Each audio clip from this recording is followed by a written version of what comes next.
Hello everyone, welcome to JPEGs Only. This is a YouTube channel where I share photos from a largely JPEG only workflow. I'm also looking to share and explain my thoughts behind this and why it's a process that works for me as opposed to shooting primarily in RAW and working with those kind of files. In my intro video to the channel, I mentioned that on purchasing a certain camera that really started me on this path and reinvigorated my love for photography, so I thought I'd just share some quick thoughts on that camera today. So that camera is the Sony RX100 Mark III. It's quite an old camera now. This isn't going to be a review per se of the channel.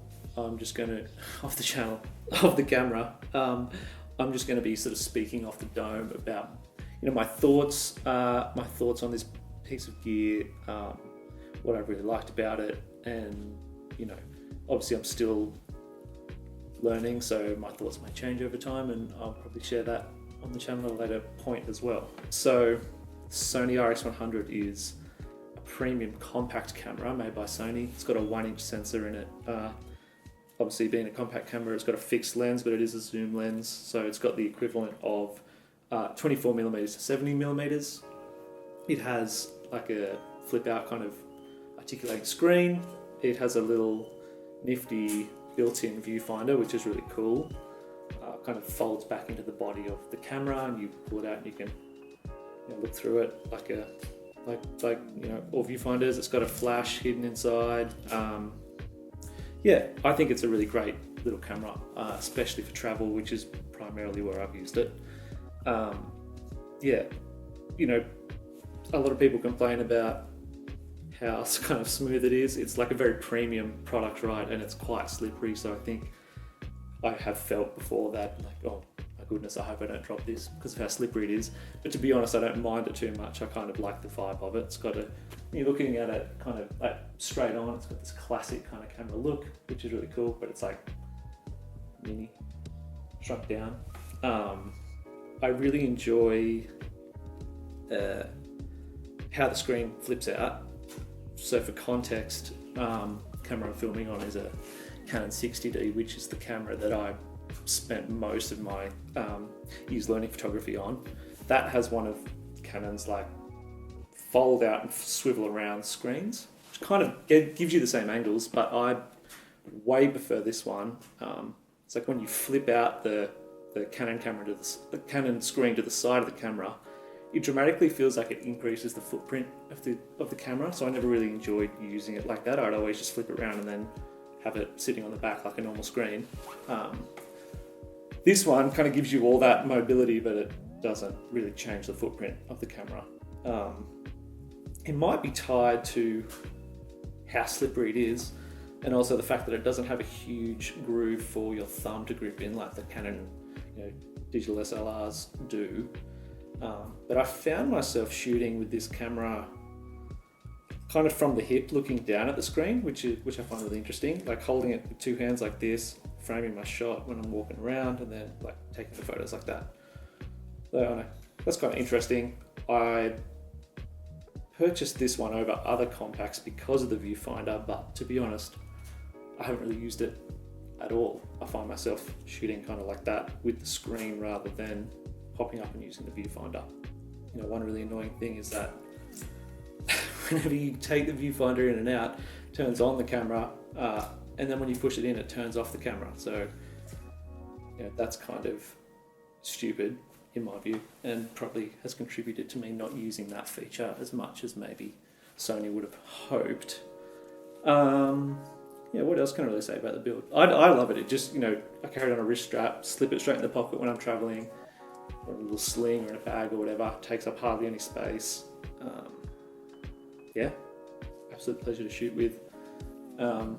When I bought it, it was just before my wife and I went on a trip to Kyoto, so I had the chance to kind of use it for an extended period of time there. It was the only camera I took. I didn't take any of my digital SLRs, so I have a 60D and I have a 6D as well. Actually, I didn't have the 6D at the time, so that's obviously why I didn't take it. And then I pretty much just shot on JPEG the whole time there, which was nice. There was no expectation behind it. I wasn't trying to get amazing shots. Not that I can get amazing shots even if I am trying. But what I really enjoyed about it was kind of getting to know how it renders colours. It took me a little bit of time to get results that I was happy with. I think when I first got it, and first few days I was shooting with it, I wasn't totally stoked with how things were turning out. But I kind of realised after playing with a few of the colour profiles in here and playing with the exposure that I could start to get results that I actually really, really liked. And then I think after I worked that out, that's when I fell in love with this camera. And it's now probably my favourite camera, I'm not gonna lie. Like, I feel really attached to this little guy for some reason. In terms of options you have when you're shooting, just shooting JPEG and not planning to take raw files out and edit them later, you actually don't have a whole lot of options in here, which is a little bit annoying. You have like standard kind of color profiles, like standard portrait, landscape, neutral, that kind of thing.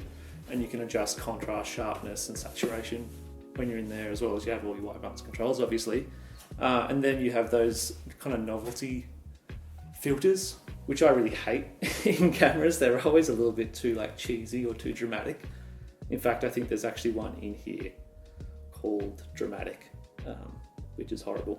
So I never really used those. What it kind of took was me tweaking with just the standard color profiles until I reached something that, was kind of capturing things how I was seeing them. I think I landed on using there's a color profile called Clear. So I use Clear, and I've just knocked back the contrast a little bit because I'm kind of, trying to go for a semi-filmic look without hamming it up too much. That Clear one has quite a rich color profile, which I really like. And then when you knock back the exposure compensation, maybe by about 2 stops, so you get like minus 0.7, I find that this camera really starts to sing in that kind of area. Things like wood grains look beautiful, they look really saturated, they have a nice contrast to them. So when you're shooting like trees, or in Japan, there's a lot of exposed wood on white walls, in the architecture and that kind of thing, in the interior design, shooting that stuff always looks really beautiful. The greens are really nice, I found, so when you're sort of walking around in nature, when you've knocked the exposure back a little bit, they have a really nice kind of, they're not overbearing, but they look green and lush. Skies are the same, where like blues and stuff, the blues sit back a bit, which I quite like. I'll throw up some picture examples if I haven't already as overlays, so you can kind of see what I'm talking about. And reds on this Clear profile really pop. So when you're walking around and looking at Shinto shrines and the torii gates and that kind of thing, they look great. So shooting in Japan was an absolute joy when I kind of worked out the colours that I was really trying to get here. Another thing, for years I was just using my 60D and digital SLR life. So purchasing this, there were a bunch of things that I found super helpful, especially because I was trying to remove a bunch of steps and items from the photography workflow. So having, it sounds silly to hand this up, but Wi-Fi capabilities and the NFC, just being able to dump the photos straight onto my phone at the end of the day was awesome. So I could just store them there in my cloud library or whatever. And because I'm not really doing anything in post, except maybe sometimes I want to add a bit of film grain or that kind of thing, worked really well. So I think removing a lot of these pain points, where I kind of talked about this in my intro video, but sitting in front of a screen and moving sliders around really sucked the joy out of photography for me personally. And I think maybe it comes from doing the same in music. So I come from a music background, mixing on a screen, like mixing tracks, moving sliders up and down, looking at everything with your eyes instead of your ears in the music sense. I just don't really find a lot of joy in that process anymore. I think it's because I'm quite obsessional. So I'll obsess over every minute detail, and that doesn't end up working for me very well. Anyway, so taking those steps out of the process and just being able to, run a mobile only kind of storage solution and workflow with the files was great. I haven't really used video at all. Haven't had a need to shoot video except now that I'm talking to people on YouTube. So maybe I'll give it a go. I think some people aren't a huge fan of like the autofocus tracking and that kind of thing. But to be honest, I haven't had a chance to try it, and that's not why I bought the camera. So it really doesn't bother me. And I love this camera. Really recommend it for traveling. I'm sure there's a bunch of comparable alternatives from other brands that would do just as good a job. I know Canon makes the PowerShot GX7 or that kind of thing. But this is awesome. I love this. And if you can find this particular model, I think the 3 is great. You have a 1.8 aperture when it's sitting at its widest angle, which is great. That's another reason why I picked up this model over later ones. So I think maybe could be from the 5 onwards.